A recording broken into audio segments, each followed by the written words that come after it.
दोस्तों, ख़वातीन जो कि पाकिस्तान की आबादी का 51% हिस्सा हैं, मगर बदकिस्मती से सेहत के हवाले से इनकी सूरत हाल इंतहाई महदूश है। इसमें सिर्फ दूसरों को इल्ज़ाम देने की बजाय इस बात को तस्लीम करना पड़ेगा कि ख़वातीन अपनी सेहत को ख़ुद भी तरजीह बुनियादों पर तवज्जो देने की बजाय इस बात का इंतज़ार करती रहती हैं कि जब तक बिल्कुल बिस्तर से नहीं लगेंगी तब तक इलाज नहीं करवाएंगी। आज हम आपको ख़वातीन के ऐसे ही मसाइल के बारे में बताएंगे जिनको तवज्जो देकर वो बड़े मसाइल से बच सकती हैं। नाज़रीन, वीडियो स्टार्ट करने से पहले मेरी आप सभी देखने और सुनने वालों से एक छोटी सी रिक्वेस्ट है कि आप हमारे यूट्यूब चैनल हेल्थ प्राइम को ज़रूर सब्सक्राइब करें।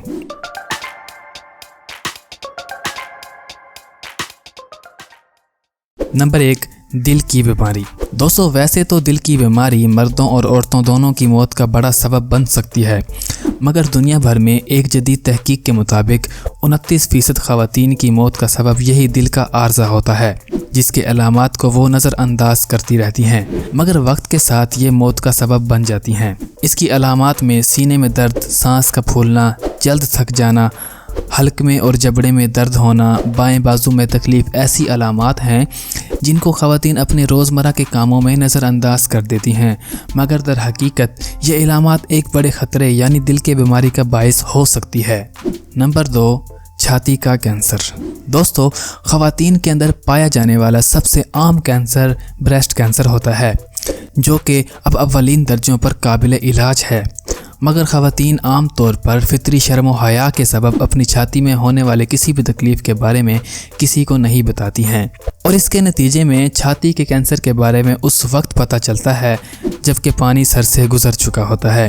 जो ख़वातीन 50 साल से ज़्यादा उम्र की हों और जिनके ख़ानदान में कभी किसी को छाती का कैंसर हो चुका हो, या जिनकी माहवारी 50 साल की उम्र तक पहुँचने से पहले रुक चुकी हो, या वो मोटापे का शिकार हों, या औलाद की नेमत से मरहूम हों, ऐसी ख़वातीन के छाती के कैंसर में मुब्तला होने के इम्कानात दूसरी ख़वातीन से 50% ज़्यादा होते हैं। ऐसी ख़वातीन अपनी छाती पर बनने वाले किसी गिल्टी की सूरत में या फिर छाती में होने वाले किसी भी तकलीफ़ या तब्दीली को मामूली ना समझें और फौरी तौर पर डॉक्टर से रजू करके अपनी मैमोग्राफी ज़रूर करवाएं। Number 3, osteoporosis. दोस्तों, आमतौर पर बच्चे की पैदाइश एक माँ को बहुत सारी पेचीदगियों में मुब्तला कर सकती है, जिसको ख़वातीन नज़रअंदाज कर देती हैं, मगर बढ़ती हुई उम्र के साथ ये बड़े मसाइल का पेश ख़ैमा बन सकती हैं, जैसे कि कमर में और हड्डियों में दर्द वगैरह, जिनको थकन से मामूर किया जाता है, जिसमें हड्डियों की बीमारियां ऑस्टियोपोरोसिस का आगाज़ भी हो सकता है, जो जिस्म में कैल्शियम और विटामिन डी की कमी का बाइस बनता है।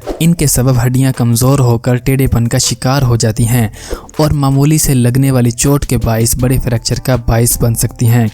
दोस्तों, इसलिए ख़वातीन को अपनी खुराक में कैल्शियम और प्रोटीन की मुनासिब मिकदार लाजमी रखनी चाहिए। Number 4, depression. दोस्तों, इस बीमारी में औरतें मर्दों के मुकाबले में ज़्यादा मुब्तला होती हैं। वर्ल्ड हेल्थ ऑर्गेनाइजेशन के एक सर्वे के मुताबिक हर साल 12 मिलियन औरतें इस बीमारी का शिकार होती हैं। इसकी अलामत गैर वाज़ेह होने के सबब इस बीमारी का मरीज़ भी खुद को इस बीमारी का शिकार तस्लीम करने को तैयार नहीं होता। हर वक्त थकावट का महसूस करना, चिड़चिड़ापन, सर दौर और मोड में तब्दीली इसकी इब्तदाई अलामात हो सकती हैं, जबकि डॉक्टर्स के मुताबिक ऐसी ख़वातीन जो हार्मोनल बेकायदगी का शिकार हों, या जो कि ज़चगी के मरहले से हालिया अदवार में गुजरी हों, या जिनके ख़ानदान में डिप्रेशन की बीमारी हो, उनके इस बीमारी में मुब्तला होने के इम्कानात बहुत ज़्यादा होते हैं। इसके अलावा घरेलू माहौल में तनाव, शोहर की बेइतनाई, मुआशी मसाइल वगैरह भी डिप्रेशन का सबब बन सकती हैं। नंबर 5, रोज़मर्रा की बीमारियाँ। दोस्तों, इन बीमारियों को रोज़मर्रा की बीमारियों का नाम इसलिए दिया गया है कि इसका शिकार रोज़मर्रा की बेअतदालियों के सबब हर खातून होती रहती है, जैसे नज़ला, ज़ुकाम, बदहज़मी, बुखार वगैरह इनमें शामिल हैं। मगर इन बीमारियों पर तवज्जो ना देने के सबब ये ख़वातीन मुदाफ़ियाती निज़ाम को इस हद तक कमज़ोर कर बैठती हैं कि इसके सबब ज़ियाबैतस, ब्लड प्रेशर जैसे मूज़ी मर्ज़ जिस्म पर हमला आवर होकर कब्ज़ा जमा कर बैठ जाते हैं और बड़ी और मोहलिक बीमारियों का बाइस बनते हैं। नाज़रीन, आज के लिए इतना ही। दुआओं में याद रखिएगा और आप हमारे यूट्यूब चैनल को सब्सक्राइब करना मत भूलिएगा।